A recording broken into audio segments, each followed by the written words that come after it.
You know, we often talk about AI as just a tool, a superpowered hammer, a really fast calculator, or I don't know, maybe a very enthusiastic intern. Right. But I want to start with a slightly different framing today. Imagine you're walking through a massive art gallery. But before you walked in, the curator removed 90% of the paintings. Okay. Just decided you wouldn't understand them or you simply wouldn't find them interesting. So you walk through, you see some beautiful art, have a great time, and you leave thinking you've seen the whole exhibition. That is a classic filtering problem. You don't know what you don't see, and if the curator is good, you never even suspect anything is missing. Exactly. Now, replace the curator with an algorithm and replace the art gallery with, well, with the entire universe. And that's the uneasy feeling I got reading through our source material today. Mhm. We're looking at issue 43 of the Shift Register. Which is always a dense read. They position themselves as a, quote, weekly wake-up call for IT leaders sleepwalking into AI disruption. And honestly, sleepwalking feels like the right word here because we aren't just talking about a new iPhone release or a faster microchip. This issue frames a fundamental shift in how human beings perceive reality. They call it the conundrum of the information age. It's a shift in the direction of inquiry. We're Hmm. going from a pull model where you, the human, realize you have a question and type something into Google Oh, to a yeah. push model, a world where AI filters the questions before you even think to ask them. Which sounds efficient until you realize what that actually means. If the AI doesn't show it to you, does it even exist for you? So we've got a lot to get through today, from astronomy to ransomware, even some very questionable robots. A lot. But I want to start with the stars, Yeah. because the lead story is about something called anomaly match. This is a perfect example of that curator analogy you started with. Anomaly Match is an AI tool designed to, well, to look at the sky. Specifically, it was tasked with sifting through nearly 100 million image cutouts from these massive astronomical surveys. And just for context, how long would that take a human, or I mean, a whole team of humans? Even with a massive team, you're talking years, maybe decades. I mean, traditionally, astronomy has relied on these citizen science projects Yeah. where thousands of volunteers just sit at home, look at pictures of the sky, and circle weird dots. Right. This AI did the heavy lifting in 2.5 days. 2.5 days to process 100 million images. I mean, efficiency-wise, that's a miracle. It's the dream, right? But what did it actually find? It flagged over 800 cosmic anomalies. So these are objects that just defy standard categorization, potentially new types of galaxies, strange gravitational lensing events, things we don't even have names for yet. Okay, so we found 800 cool things we would have missed otherwise. That sounds like a pure win. I'm struggling to see the downside here. The downside isn't in the result, it's in the process. The newsletter features this editorial written by Copilot. Oh, an AI writing about itself. Nice. Yes. And it's titled, When Machines Become the First Eyes on the Universe. And it points out this historical inversion. For all of human history, discovery was human first. You know, the telescope captures light, the human eye sees it, the human brain assigns meaning. We were the bottleneck, sure, but we were also the filter. We decided what mattered. Precisely. Now, the AI is the filter. It decides what's worth noticing. There's a line in that editorial that really, it just stops you in your tracks. It says, discovery is no longer human first. Humans used to be the bottleneck. Now humans are the second pass. The second pass, that implies we're just quality control for the machine. Like we're the editor checking the spelling, not the writer telling the story. It implies that the shape of human knowledge is being bent toward what the machine prioritizes. Think about it. Anomaly Match looked at 100 million images and showed us the 800 most interesting ones. What about the other, 99,999,200? We just assume they're boring. Yeah. Because the machine said so. Correct. And the machine only knows what's interesting based on its training data. So we risk creating this feedback loop where we only discover things that look kind of like things we've already discovered. The unknown unknowns, the truly alien stuff that doesn't fit any pattern, that might get filtered out because the algorithm just thinks it's noise. Or a glitch. So the universe we see is the universe the machine thinks we want to see. That connects to a concept that came up later in the newsletter, recursive improvement. Mm-hmm. This was mentioned in relation to reports about Google DeepMind. This is the engine behind the speed. Recursive improvement basically means AI models that help build the next generation of AI models. It's the whole machines building machines idea. But how does that apply to discovery? Well, look at the loop in astronomy. The AI finds anomalies. Humans study them. We understand the universe a little better. We feed that new understanding back into the AI. And then the AI gets smarter, looks at the data again, and finds even deeper anomalies. So the loop tightens. The AI gets better at predicting what we want to see, and we get better at understanding what the AI shows us. And that's the double-edged sword. As the source material notes, we are entering an era where AI becomes the filter for what kinds of questions we even bother to ask. If the AI doesn't present the data, the question never forms in the human mind. We're effectively outsourcing the spark of curiosity. We're outsourcing wonder. Yeah. Wow, let's bring this down to earth for a minute, because while staring at the stars is poetic, the shift register also covers how this first eye concept applies to the physical world, Right. specifically firefighting. This is a really grounded application, and it shows this isn't just about abstract science. The newsletter references an article about a founder named Sunny Sethi. He's building what he calls the muscle on the ground. I like that phrase. It sounds gritty. It implies work. It is work. He's talking about massive sensor nets. So we aren't just running code in a server farm. We are deploying physical sensors into forests, drylands, disaster zones. So instead of a satellite looking down from miles away, or a person with binoculars on a tower, you have thousands of electronic eyes right there in the smoke. Exactly. And this feeds right back into that loop we just discussed. If you want an AI to predict a wildfire, you need training data. But fires are chaotic. They create their own weather. By deploying these sensors, Sethi is digitizing the physical world. He's giving the AI a sense of touch and smell to go along with its sight. It reminds me of the other hard science story in this issue, the one about quantum sensors. Now, I have to admit, whenever I see quantum entanglement, my brain fogs up a little bit. It's the spooky action at a distance, right? It is complex physics, for sure, but the application here is actually all about precision measurement. Researchers managed to split a group of entangled atoms into separate clouds. Okay, let's break that down. Entangled means they're linked. Like if you poke one, the other one jumps. In a sense, yes, their quantum states are correlated. By separating them into two clouds, you can measure differences in the environment between those 2 points like minute changes in electromagnetic fields with just absolutely stunning precision. Okay, but why does the average listener care about measuring an electromagnetic field? I mean, is this just for lab coats? Not at all.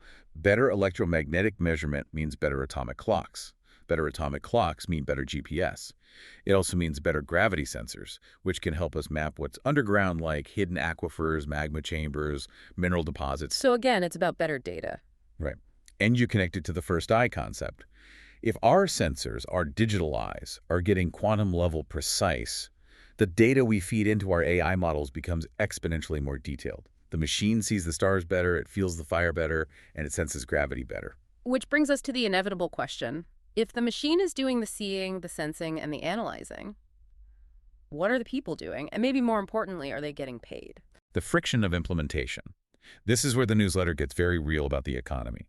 It's easy to talk about tools until the tool takes your seat. It drops a massive number regarding Amazon. Yeah.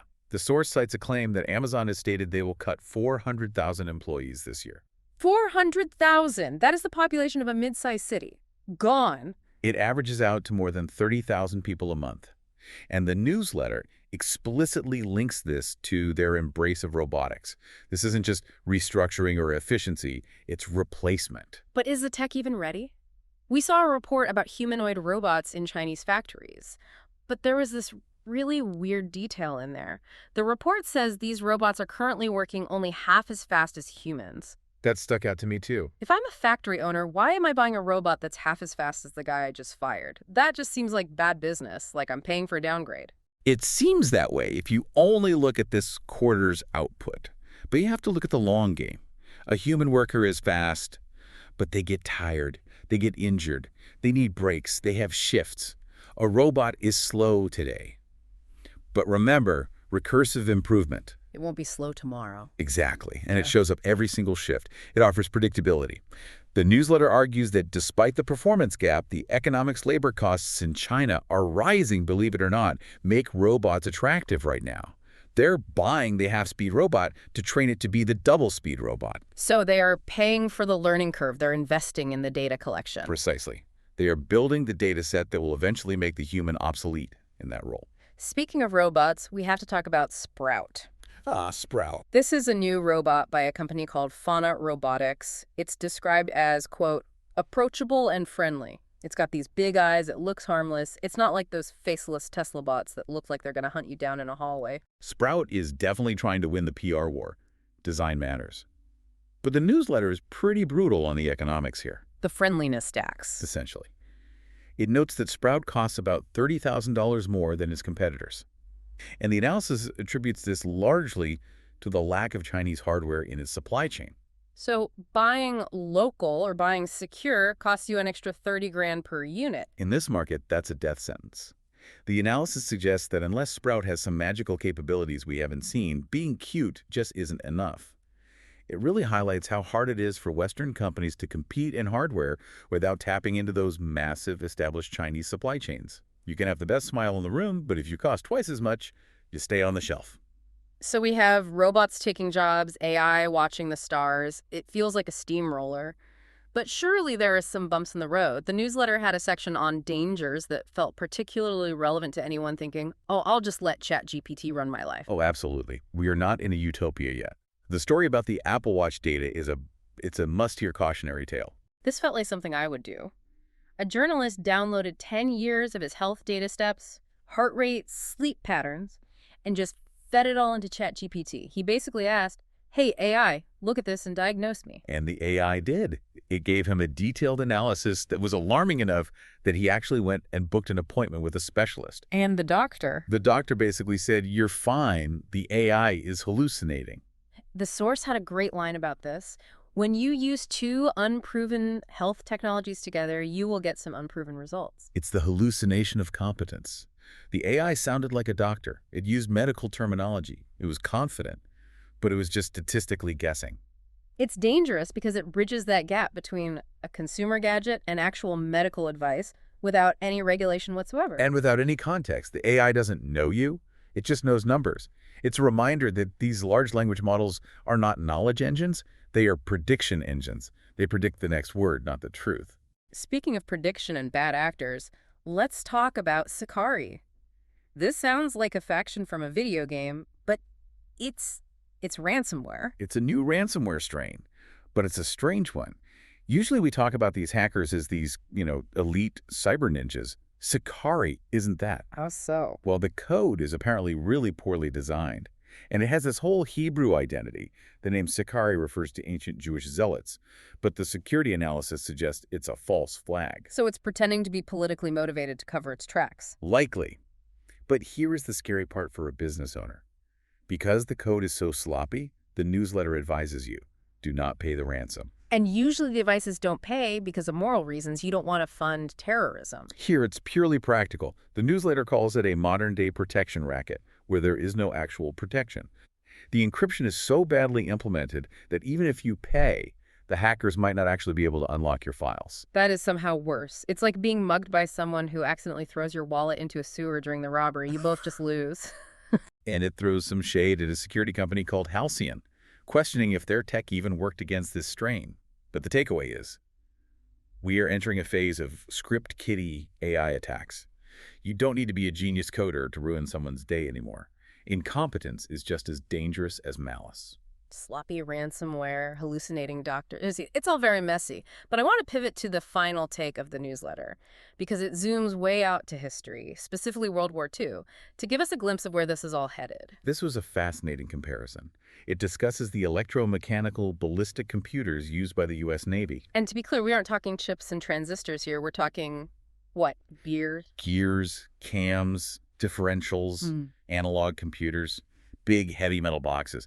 But they gave the U.S. Navy a massive advantage. They could take a radar signal and calculate a firing solution, or to aim the gun to hit a moving plane in real time. Meanwhile, the enemy is using guys with binoculars trying to do trigonometry in their heads. Exactly. The difference in speed was decisive. The U.S. could shoot down planes before the enemy pilot could even adjust his flight path. It removed the calculation lag. And the newsletter compares those gears and pulleys to today's AI weapons, like Endural's Loyal Wingman. The parallel is what military strategists call the OODA loop observe, orient, decide, act. In World War II, the machine helped with the observe and orient part. It did the math. But a human still pulled the trigger. And today? Today, with quantum radars and AI target selection, the source argues we are removing the human delay in decision-making. The newsletter says there is no room for AI slop. Meaning, if you wait for a human to say fire, you're already dead. Modern warfare moves at the speed of light lasers, hypersonic missiles. If the enemy AI shoots instantly and your AI waits for your permission, you lose. So the logic of war forces us to hand the trigger to the machine. Ceding the battlefield to AI. That is terrifying. We started this deep dive talking about AI looking at stars, which felt peaceful. Now we're talking about AI deciding who to shoot because we're too slow. It brings us right back to that core theme. The human is becoming the second pass. Or in the case of hypersonic warfare, maybe no pass at all. We are building systems that operate at a tempo where human cognition is just friction. Okay, before we leave our listeners in a state of existential dread, we have to mention the glitch story from the end of the newsletter because it proves that for all this power, these things are still kind of dumb. The story of Spatic. Static, yes. It was an AI system spotted at the European Space Agency analyzing deep space data, and it found a gravitational arc, this massive cosmic bending of light around a galaxy cluster. A rare, beautiful event. A truly majestic astronomical phenomenon. And how did Static classify it? It labeled it as a new type of desert shrub. A desert shrub in deep space. To be fair, visually, the curve of the light might have looked like a branch. Maybe, if you squint. I admire the creativity, but it really highlights the fragility of this, doesn't it? It does. The newsletter notes that the AI correctly identified 1,400 other anomalies.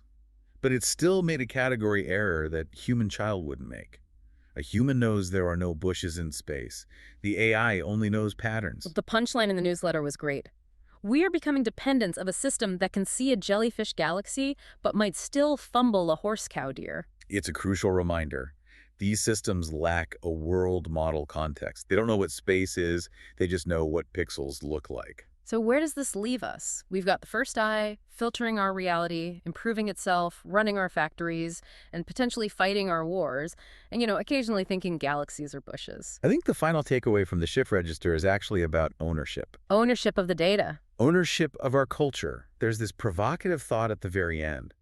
The author says, in the future, there may be no human searchable information systems at all. Meaning no more libraries, no more Wikipedia. Meaning that everything is filtered through an AI context.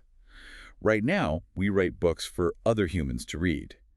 But if we start producing data just for machines to ingest and then summarize for us, do we lose the culture itself? The quote was, "Once the majority of our information is produced and consumed only by machines, it is not our information any longer." That's the real danger. It's not Skynet.